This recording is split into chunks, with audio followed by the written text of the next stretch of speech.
It looks like it's working now.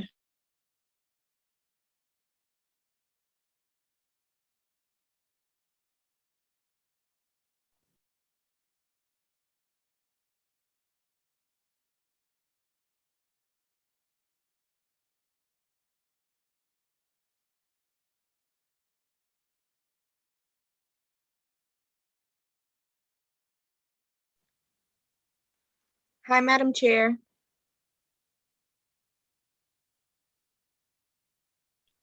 Hello. We are just waiting for a confirmation from IT, and then we'll be all set to go. We're so sorry about the delay. We were having issues with our streaming, but as soon as we get that confirmation from IT, I will let you know. Very good. Thank you. And I'm standing by, ready to roll whenever you are. Okay, thank you so much. Thanks for all your help this morning. Thank you. You're welcome.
Madam Chair, we're all set to start. Thank you. My video, I'm not on video. There we go. Very good. Thank you. Put us all on.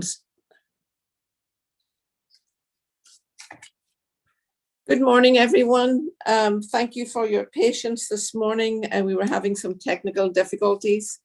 And also thank you to central staff and the IT department for helping us resolve our issues this morning. My name is Liz Braden. I'm the chair of the City of Boston Committee on Strong Women, Families and Communities. I'm joined this morning by my colleague, Councillor Ed Flynn, and Commissioner Emily Shea from the Age Strong Commission. This hearing this morning is being recorded and broadcast on Xfinity Channel 8, RCN, Channel 82, FiOS Channels 964, and on Facebook Live, as well as live streamed on boston.gov City Council /TV. We will take public testimony at the end of the hearing. If you're interested in testifying, please email Ron cobb, at boston.gov for the link and follow along on the main stream to know when it's your turn to speak. Please state your name and affiliation or residence and limit your comments to a few minutes to ensure that all comments and concerns are heard. Invited speakers this morning, I already mentioned, Emily Shea is the Elderly Commissioner from Age Strong Commission. Francis Thomas, Deputy Commissioner of Administration and Finance at the Age Strong Commission. And I just mentioned Councillor Ed Flynn is here. Thank you. So today's hearing is on three dockets.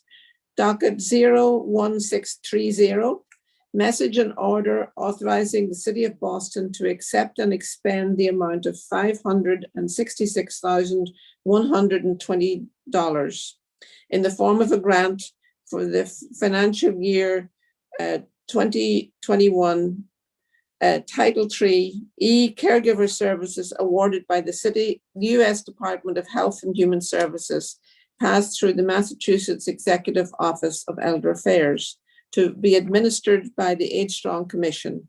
The grant will fund sub-grant caregiver services to seniors and grandparents raising grandchildren. Docket 0651, message and order authorizing the City of Boston to accept and expend the amount of $936,440.25 in the form of a grant for the financial year 21 Nutrition Service Incentive Program awarded by the U.S. Department of Health and Human Services, passed through the Massachusetts Executive Office of Elder Affairs, to be administered by the Age Strong Commission, and the grant will fund incentives to serve more meals to elders. And docket 0652, message and order authorizing the City of Boston to accept and expend the amount of $486,609 in the form of a grant for the FFY 2022 state allocations awarded by the Massachusetts Executive Office of Elder Affairs, passed through the Massachusetts Executive Office of Elder Affairs, to be administered by the Age Strong Commission, and the grant will fund elder lunch program in the City of Boston. So thank you, everyone. I think with no further ado, I would like to pass this over to Commissioner Emily Shea and Assistant Commissioner, let's see, I'm getting your titles wrong here, Deputy Commissioner Francis Thomas. You're very welcome this morning. Thank you for being here. Emily, you need to unmute.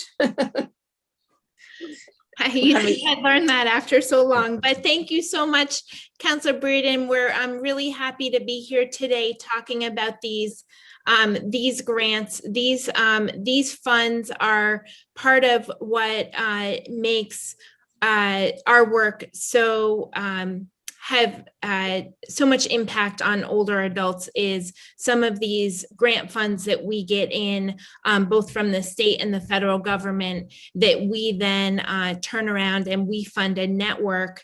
When you take all the funds together, we fund a network of 25 different organizations in the community that provide a whole range of programs and services to older adults and that really partner with us in our work to make Boston one of the best places to age in the country. So just wanted to speak, I guess, briefly to each of these to just share a little bit of information, both for you and Councillor Flynn, and also for folks watching, so that they can access these great programs and services as well.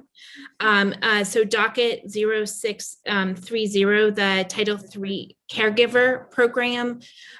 We currently fund Boston Senior Home Care to run a program for for caregivers of people over the age of 60. These are all Older Americans Act funds, so they focus on folks over the age of 60. And so this program can provide support to caregivers. It can help caregivers. It does assessments on caregiving situations, helps people connect to different resources, provides support groups, provides respite care, lots of different supports out there for caregivers. So that's one of the programs that's funded with this money. And then the other program that is funded with this money, as we said, is a Grandparents Raising Grandchildren program. And we are really excited to partner on that program as well. That program is a kinship care program. So, you don't have to be a grandparent. You can be, you need to be somebody who's over 60, who's caring for a younger person. That program also provides lots of support groups across the city, help accessing resources, help navigating things that you have to navigate when you're caring for a young person, like the school system and different supports and guardianship. So that's really a fabulous program as well. So very excited about those funds. The docket 0651 is part of our grant award. It's the Nutrition Services Incentive Program. We have a number of different funding sources that come in through our office and out to our organizations in the community that help to provide both the Meals on Wheels and the congregate meal programs in Boston. The money that comes through our office is actually only part of the full scope of the whole program. So it's bigger than even just us, but we have two fabulous partners, Ethos and the Chinese Golden Age Center, and Ethos has a host of partners in this program as well. There's really so many different people working to provide in-home meals for people who are homebound and have trouble going out, and also congregate meal sites, which are have been doing grab and go meals throughout the pandemic.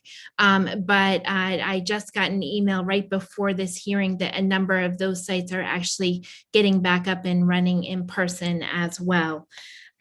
So excited about those additional funds. I wanted to read into the record one correction for the docket 0652. So it is our state allocation for the state elder lunch program. I wanted to say that this is an FY21 state allocation, not a 22 state allocation. And this was already approved in one of our previous hearings at the amount of $1,456,653.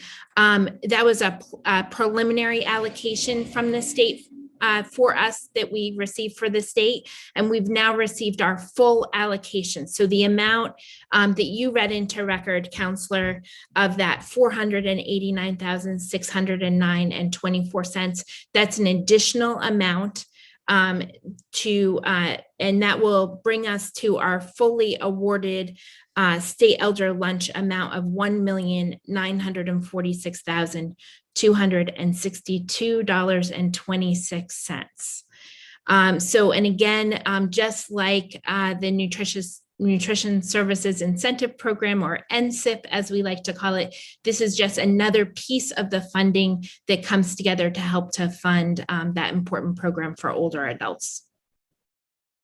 Happy to answer any questions that you have. Thank you. I will hold any of my I have a few questions, but Councillor Flynn, do you have some questions for Commissioner Shea? Thank you, Councillor Braden. I want to say thank you to Commissioner Shea and for Mr. Thomas for being here, for providing an excellent presentation, and more importantly, for the many years of work that you and your team has helped and provided so many seniors and persons with disabilities in need. So on behalf of the City Council, I want to say thank you to the Age Strong Commission. When my mother was the First Lady of Boston for 10 years, she spent a lot of her time volunteering with Age Strong, which at the time was the Elderly Commission. So I respect the work that you do. I respect the work that your volunteers do. I don't have any questions. I just wanted to say thank you to the Age Strong team for outstanding work in helping so many seniors in the city of Boston. Thank you, Councilor Braden.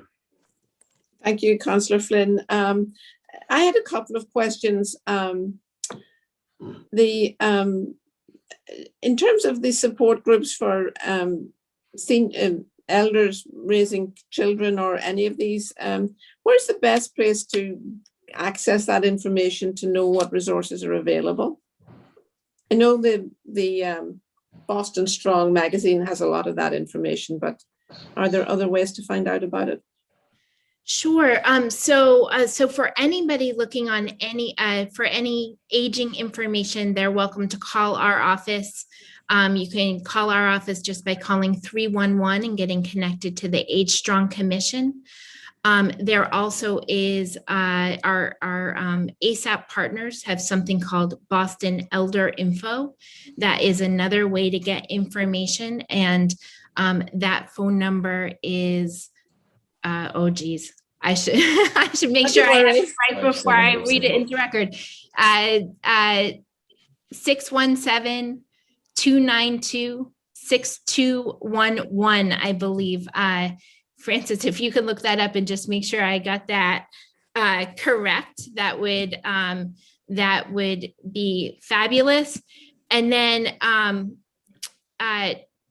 Francis, I need your assistance. I am drawing a blank this morning on our fabulous partner that we've worked for so long on this program with. Can you help me with that? MSPCC? Oh, yes, thank you. MSPCC. Thank you, Francis. This is why it's good to have a second part of your brain. It's always handy. It's always handy. So MSPCC has been a longtime partner for us on this program and really just does such a fabulous job with their kinship program and such impressive work. So folks can call them directly as well. So any of those three places, we like to say it's kind of a no wrong door policy, right? If you get to somewhere, we can connect you to the right place. Yeah, and especially with elders, that's really important. Sometimes it's hard for them to navigate the bureaucracy, and to make it as simple as possible is always helpful. I had a question about, in terms. Councillor, let me add for you the correct phone number for elder information. Okay. It's 617-292. Yeah. 6211. Oh, that's Excellent. what I said, Francis. You're close. Got it. Excellent. So in terms of, I just had a question about culturally sensitive food. I know you're partnered with the Chinese Golden Age Center and Ethos, but we have a very diverse city. We have folks from all sorts of backgrounds and cultures and elders as well. And how do we handle culturally sensitive or religious sensitivity about meal regulations? I don't know if there are choices. Sure. So there are about 10 different types of meals that are provided through the Meals on Wheels program. And Counselor, we can get a full list of those for you so that I don't forget any of those today, because I don't have the list in front of me. But I can say there are Chinese meals, there are traditional American meals, Caribbean meals.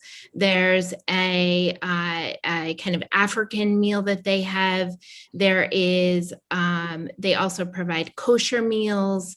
They provide, there's a couple different types of therapeutic meals, like a renal meal and a pureed meal. There's a lot of different meal types. Vietnamese, I believe they have. So there are a lot of different meal types. Ethos also goes out to bid every 5 years for food vendors for the full program,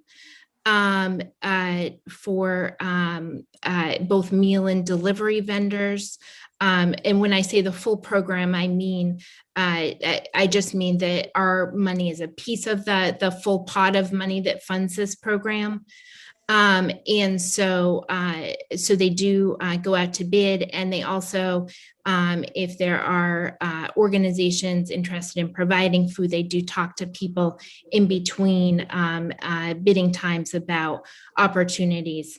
It's a program that has significant federal and state regulations in terms of what needs to be included in the meal. It needs to be 1/3 of the recommended daily allowance. It needs to have a certain amount of, they monitor sodium levels and different things like that. So it's not, and there's a nutritionist that does menu planning. The program itself is actually much more than just a meal or just delivery. They also do nutrition assessments, nutrition education and counseling. So it's a very comprehensive program.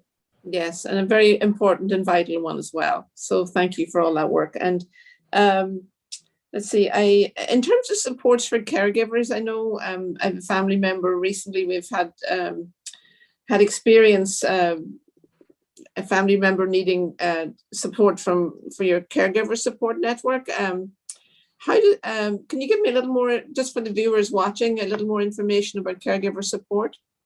Sure. So the Family Caregiver Support Program is actually for folks watching that have people in different parts of the state or the country. It's a program that is across the whole country. Wow. And yep, so it's funded. It's a part of the Older Americans Act, and it is available for people across the full country. It provides supports for people who are caring for family members or loved ones who are over the age of 60. And so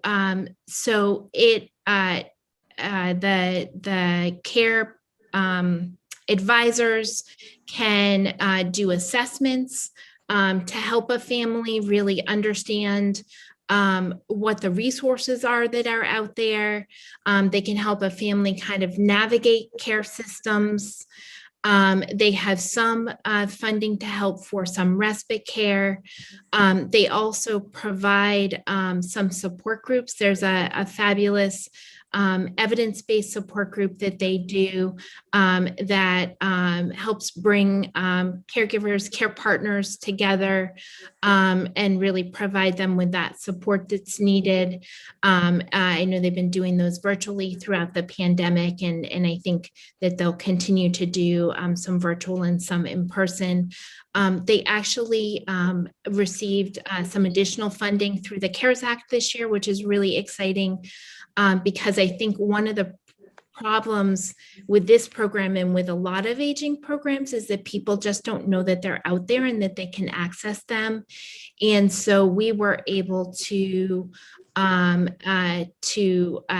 through this extra funding, really support a program where they're able to get the word out.